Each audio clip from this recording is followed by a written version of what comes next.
बिस्मिल्लाहिर्रहमानिर्रहीम। जलीलुल कदर नबी हज़रत मूसा अलैहिस्सलाम को अल्लाह पाक ने बेशुमार रुतबों से नवाजा था। उन्हीं में से एक रुतबा अल्लाह पाक से हम कलाम होने का भी था। एक दफ़ा आप अल्लाह पाक से हम कलाम होने के लिए कोहे तूर पर तशरीफ ले जा रहे थे कि रास्ते में उन्हें एक औरत मिली। वो मिलकर रोने लगी और कहने लगी कि 10 साल हो गए मेरी शादी को हुए, लेकिन मेरी औलाद ना है। आप अल्लाह से हम कलाम होने जा रहे हैं तो मेरी किस्मत का पूछ कर बताइएगा कि मेरी किस्मत में अल्लाह ने औलाद रखी है या नहीं। लोग मुझे बांझ होने का ताना देते हैं। आपको मेरी बेबसी का वास्ता मेरे इस सवाल का जवाब जरूर लेकर आइएगा। खैर, आप अलैहिस्सलाम कोहे तूर पर गए और वापसी पर वो औरत उनके रास्ते में ही बैठी थी। आपने उस औरत को बताया कि मैंने अल्लाह पाक से तुम्हारे बारे में पूछा था तो अल्लाह पाक ने तुम्हारी किस्मत में कोई औलाद नहीं रखी। वो औरत जोर जोर से चिल्लाने लगी, मगर वो बेबस थी। सब्र के सिवा कोई रास्ता ना था। कुछ दिनों बाद इस औरत ने देखा कि एक वीरान गली की नुक्कड़ पर एक लाचार बुजुर्ग पड़े हैं जो भूख से तड़प रहे थे।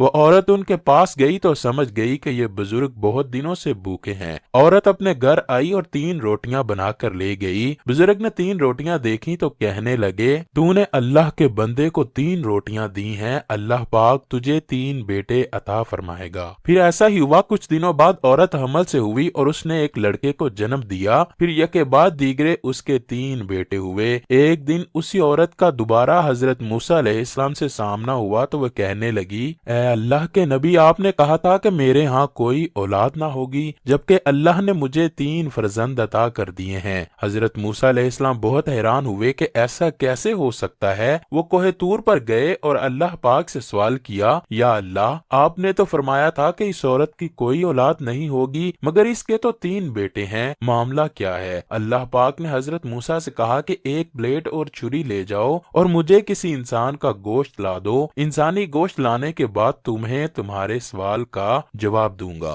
हजरत मूसा अलैहिस्सलाम ने प्लेट और छुरी ली और बस्ती में पहुंच गए। बारी बारी सबको कहा कि मुझे अल्लाह ने इस प्लेट में इंसानी गोश्त लाने का कहा है, मगर कोई भी अपना गोश्त उतार कर देने के लिए रजामंद ना हुआ। अब लोगों से पूछते पूछते एक वीरान गली में पहुंच गए जहां पर वही बुजुर्ग बैठे थे जिनकी दुआ से अल्लाह पाक ने औरत को 3 बेटे अता फरमाए थे। आप अलैहिस्सलाम उनके पास गए तो वो अल्लाह के नबी के एहतराम में उठ बैठे और कहने लगे कि हुक्म कीजिए, कैसे आना हुआ। आपने प्लेट और खंजर सामने रखा और कहने लगे, अल्लाह पाक ने मुझे इंसानी गोश्त इस प्लेट में लाने के लिए कहा है, जबकि कोई भी इंसान इस बात पर तैयार नहीं है। वो बुजुर्ग चौंक उठे और फौरन खंजर उठाया और अपने बाजू से बोटियां उतार कर दे दी। हजरत मूसा बहुत हैरान हुए कि सब सेहतमंद इंसानों से तो ये लाचार बुजुर्ग ही बेहतर हैं। हजरत मूसा गोश्त लेकर जाने लगे तो बुजुर्ग ने उनको रोक लिया और पूछने लगे कि क्या आपको पता है कि अल्लाह ने जिस्म के किस हिस्से का गोश्त मांगा था। हजरत मूसा अलैहिस्सलाम फरमाने लगे, नहीं, मुझे ये नहीं मालूम। ये सुनकर बुजुर्ग ने अपने जिस्म के हर हिस्से से बोटी उतार दी और प्लेट में रख दी। हजरत मूसा बहुत खुश हुए और प्लेट लेकर कोहे तूर पर पहुंच गए। उस पर अल्लाह पाक ने फरमाया,